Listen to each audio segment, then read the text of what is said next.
before we get into the film, first off, congratulations on the marriage, man. Busy guy. Thank you. Yeah, it's very surreal that that like especially when I'm talking to film folks and they start to say congrats. I always feel like I'm ready to like respond to, "Oh, thank you. The film's been great." And they're like, "Congrats on the marriage." And I'm like, "Oh yeah, that's right. I'm also married." Yeah, was that something you planned? Like, did you know about Fantastic Fest and your marriage kind of like ultimately fighting for your time before you scheduled it, or was that just kind of how it happened? It just kind of happened that way. So the thing is though, man, I mean, like Fantastic Fest only lets in they're one of the reasons why I love them is because they only let in like docs as they need them. It's not like South by where it's like we're gonna have four doc categories. So Yeah. honestly, we didn't expect to get into Fantastic. We were just like that was our number one we wanted to get into, but like the thing that happened was we literally just started with our venue when we talked. We're like, oh, we're gonna get married, and they're like, oh, how about the 26th? And we're like, oh, that's just an obscure date. Sure, we'll do that.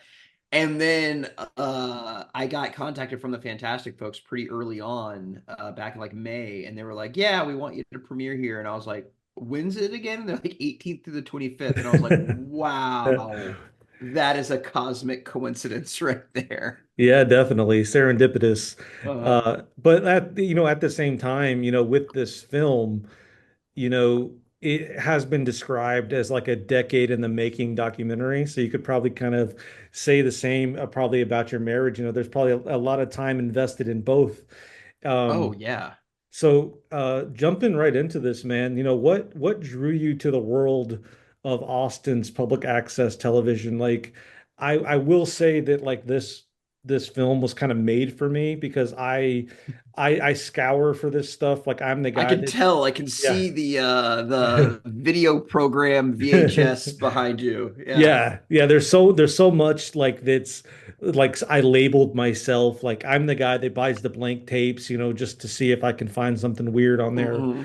But I guess ultimately what made you commit to telling this story? Because I bet whenever you like you decide on this, it's a very daunting task, and not a lot of people realize how much time and effort goes into projects like this.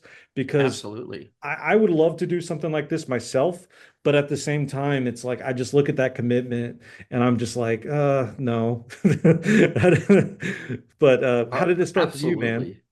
It's so basically what it was for me. Well, first of all, I'm like you. I've always also I'm in my 40s, so I grew up in that physical media time Yeah. where like tapes were kind of how like kind of our little windows to the world. And also this was a time where it wasn't ironic. It was literally like that's how everything was. It was on videotapes. It wasn't like us being older nostalgic guys. That's how it was. And so I've always been into that. And one thing that's always kind of gotten me about modern documentaries too is that a lot of them, like I was just watching one last night, and they start to kind of live in this footage, but then they constantly like cut back to somebody today. Yeah. And it always kind of took me out of it. Some of them are very well done, and like that's most docs I watch. But so I knew I always wanted that subject, and I'd always been searching for that. And it kind of found me where like one day the story goes, I was sitting around with all of my friends at this in-house video production company job that I had at this tech company. And one of them kind of mentioned like they're all born and raised in the Austin in the 90s, and they were like, "Oh yeah, we would go to a party and it'd be great. There'd be kegs of beer, there'd be a band there, but we'd all have to be home by midnight." And I'd be like, "Why the hell would you have to be home by midnight?" They'd be like, "Oh, because that's when Old Biddy comes on." And I was like, "What the hell is that?" And they're like, "Oh, it's this guy who dresses up um like the church lady, and you can call in, and there's just no filter, and it's just the most fun thing in the world." And so I'd be like, "And so wait a minute, you'd leave a party to go see this?" And they're like, "Oh yeah, everybody." And I was like, "So who was this on, like HBO?" And they're like, "No, it's on public access." And growing up, this was something where it was like the public access station for me was like a neighboring North Carolina town that had like a church. Yeah. was it. So it wasn't like the idea that anyone could make something was crazy. So I tracked this guy down. I was like, oh, I'll just make a short about him. It'll be fine.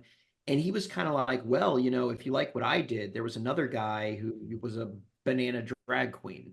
And I was like, oh my God, okay, cool. So I contacted that person and they're like, oh, this is great. By the way, if you like what I did, there was another person who, fought against like the KKK. And I was like, oh, wow, okay. And at first I was like, oh, this will be a few different shorts I can make.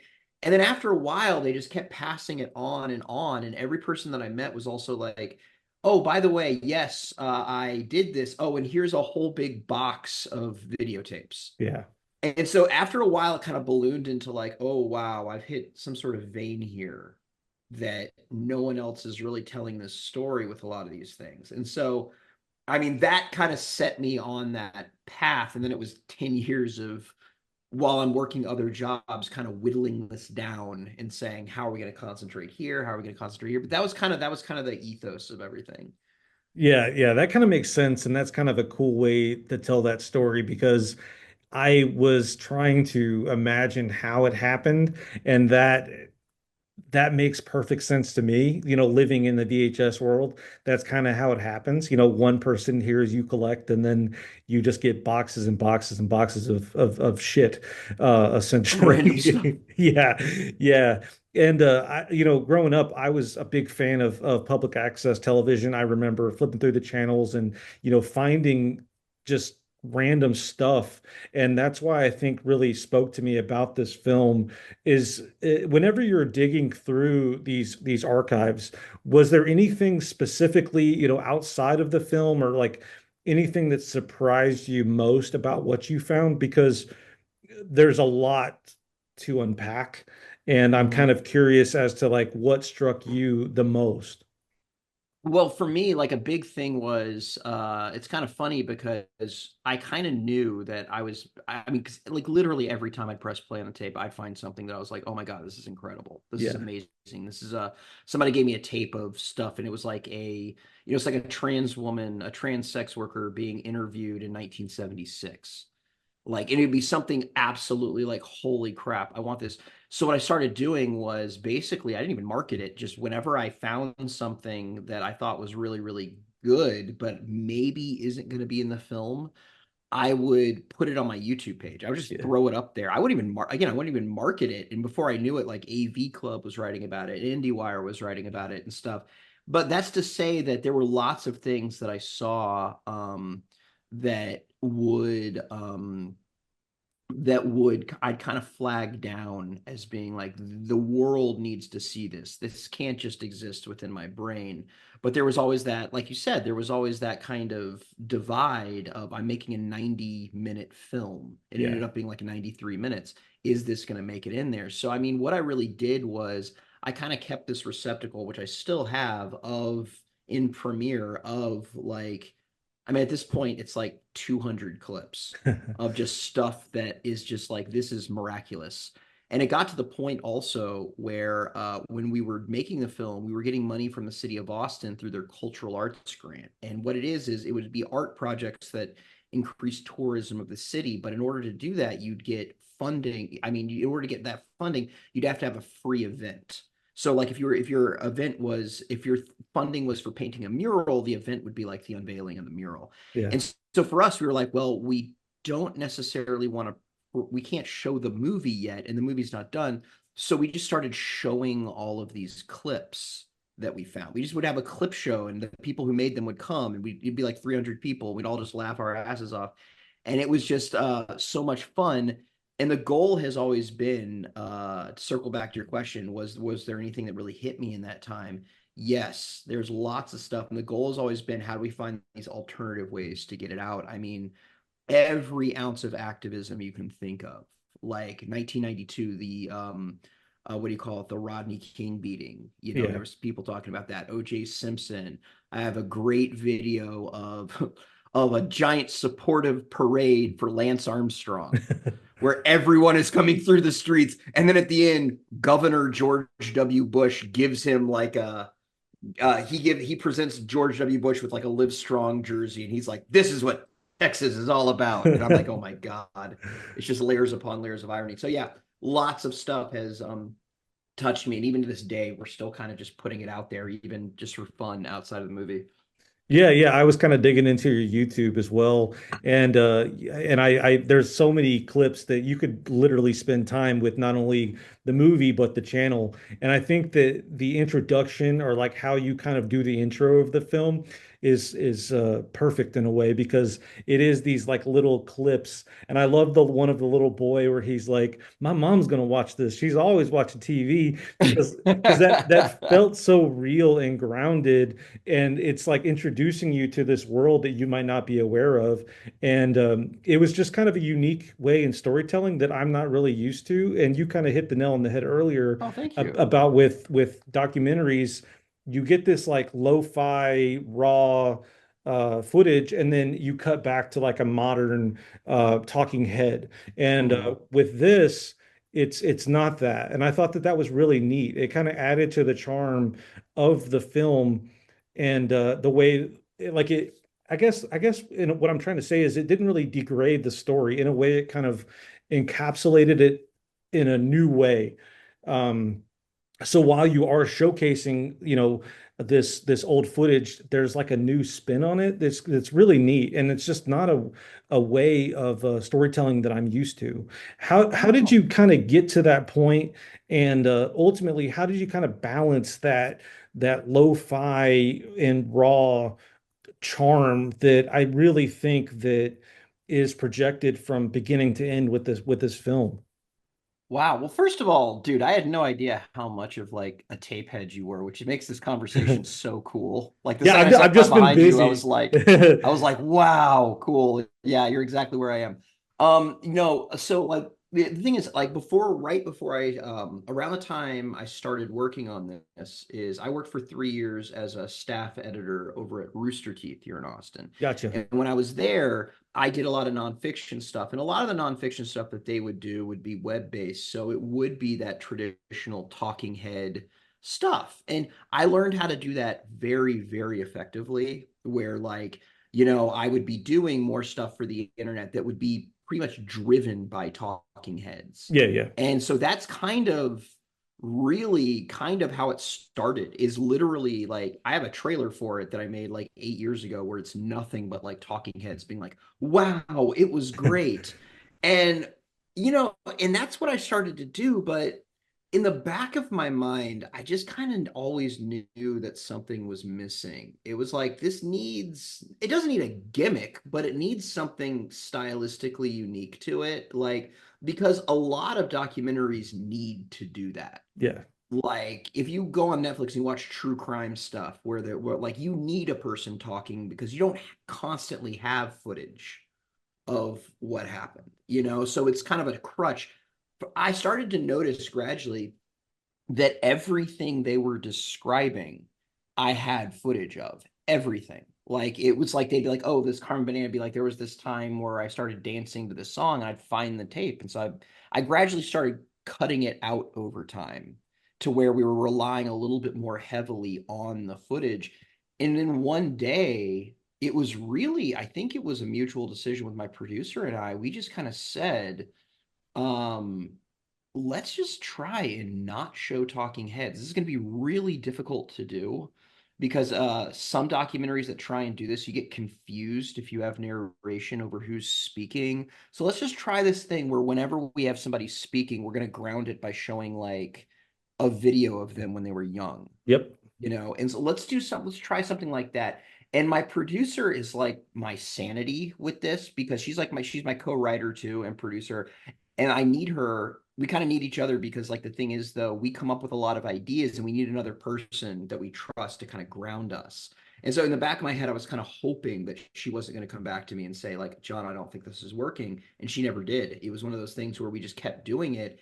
And after a while, it became just obvious. She was also the person, give her so much credit, that came up with the idea of like, we have so many different tones we're balancing here. We have a moment where it's really funny, and then we have a moment where somebody's neighborhood is being destroyed and it's really sad. And then we have to go back to it being funny again. Yeah. And we can't jump into that really quickly. And it was kind of her idea of like, why don't we just, and people will appreciate this, why don't we just take these things that are almost like non sequiturs and just put them in between the scenes? Why don't we put this roller skating clip in between right here? Why don't we put this Satan rules record thing in here? And like, I don't think people are going to care. I think that they're just going to be, it's like channel flipping. That's fine. And so that was kind of the big thing right there. It just kind of evolved organically, which is why I'm glad it took like 10 years to make, because if we would have been rushed through this, it would have been the most generic by the numbers documentary ever. Yeah, yeah. It's interesting too because even like you described, finding that footage of them like almost like talking about the scene that you're showcasing, it's almost again serendipitous because it's like those are the types of things you wouldn't find unless you were digging and actually cared about this project. Speaking of that or piggybacking off of that, you mentioned that you're not from Austin, you're from somewhere else, correct? Mhm. Oh, my dad was in the army, so until I was a Everywhere. teenager. So I'm from like, I like to say I'm from everywhere and nowhere. Well, what's kind of neat about that though is this feels like a love letter to Austin and Texas. And but you've also said that if there was ever a film made by an entire city, it's this one. I like that there is this community collaboration that or at least that's kind of how it feels when you kind of sit back and look at the project as a whole. So like me, I work in production for a college. And Oh, like cool. these kind of projects really speak to me because it's like a scrapbook or like a really nice way of kind of showcasing a world that not a lot of us, you know, are I guess not a lot of these kids deal with today. And so Hmm. like, there is these vivid personalities, there's activism, gentrification. A lot of these kids that are going to UT now, they might not be aware of the history of the city or because a lot of people are moving to Austin as well. So in a way it's this like really cool, for lack of a better word, time capsule. And Absolutely. it's edited in a way that you just can't look away. Do you have any well, and you even go on to say something else about how this is um not just a film about this city, but like it's like for cities like this, which I kind of Hmm. think is kind of cool because like, you know, a lot of these like public access television programs are kind of lost in time. So Hmm. like I can't really I feel like I'm jerking you off, but like Oh, this you're fine. is this is like such a neat project. And I wish more people gave like time and effort to these types of things because this is such a preservation of history. Oh, thank And you. I Where are love you it, coming man. from, by the way? I never asked you that. Oh, I'm in Houston. So like Oh, cool. yeah, I work just north of Houston. So like I go to Austin all the time. This year I unfortunately didn't get to attend a Fantastic Fest. It's my favorite festival, so I like to watch as many films as I can. But um but yeah, this project just really spoke to me. And I guess what I'm getting at is this is a communal project. And is that kind of how you saw it in the beginning, or were you just like, man, this is a story that just needs to be told? A little bit of both. I don't think at the very, very beginning I was like, this is a communal project, but it became very obvious. Like, I'd say within a year of me starting. Like, at first, I'm just like you. I have a whole rack of VHS tapes out there. Like, I'm just like you, where I was like, oh my God, this is just, if for nothing else, it's just something that I'd like Yeah. because I'm finding all this stuff. I'm unearthing all these stories. They take place. There's also something about the fact that they took place when I was a little kid, but I didn't Yeah. know this was going on. So it was still like of my generation. They're talking about stuff that like I remember they're talking about like cop rock and stuff like that and like shows that were on when I was a kid. And like, but after a while, when I started really reaching out and word got around, even not for me, that there was somebody making a doc about ACTV, it became very obvious at that point that I was touching on something because a lot of people were contacting me. I had to stop reaching out after a point. I stopped reaching out. People were just calling me, and it just kind of became very obvious that I had kind of struck a nerve with community. But the biggest thing that really got me was that it's like a community it's like a mothership community with a bunch of baby communities inside, Yeah. meaning that, there's a music community, a comedy community, a community fighting gentrification, a community dedicated specifically, oh my God, I mean, one of my favorite ones, there was a show called Vent that was just two like waiters bitching about their customers. Like, which is amazing, by the way. They were just like, you don't have to treat us like kings or queens, but we want more than a 5% tip. And like, it was just all these communities. So it kind of became very obvious that I was striking upon something bigger, which is why it was so amazing when I was doing those clip shows, because it felt like a reunion, and also just all these people being proud whenever their community would be kind of mentioned. So I don't know if I really 100% knew it from the beginning. I think I was just looking for something that was cool, to be Yeah. honest with you. I was, and also like I'm a filmmaker between projects, so I was on the search, but after a while, it became very obvious. And the other thing about me is because I mean, my dad, like I said, was in the army. I lived in like six different places by the time I was 13. And even when we retired in Hickory, North Carolina, where he lives, I was only there for a handful of years before I went to college. And then after college, I moved somewhere and then I moved here. And so I've been in Austin for 17 years. So, it's very non-traditional in the fact that this is a home to me that I've lived in longer than I've lived anywhere else, even though Yeah. I wasn't raised here. But that also put in me this fascination.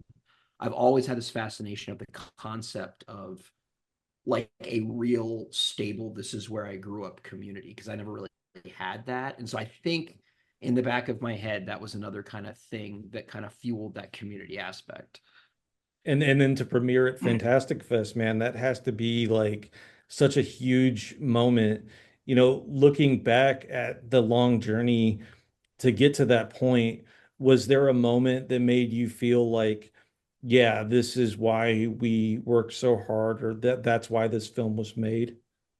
So I'll tell you, it was funny with Fantastic Fest. And like I said, that was the number one festival I wanted to play in more than anywhere else. We have some amazing festivals here in Austin. I've been to more South bys than I can count. I love going there. I've had three films play in Austin Film Festival, and I love both of those. But there was something about this subject matter with Fantastic Fest, where you have a lot of people like you, a lot of people like me, who are fanatics for this stuff. They're also the fact, even if it's not a horror movie, it's a genre festival, and it's inside Austin, and it's part of the Alamo Drafthouse brand, which is where I go and see all my movies. I'm madly in love with them. I used to go like Weird Wednesdays, and like that was that right there. First of all, getting into that was the first one. When I got that letter saying, we want to invite you, we're proud to invite you, that was one of the first times where it was like, oh my God, this isn't just me just doing this as a hobby. And then number two,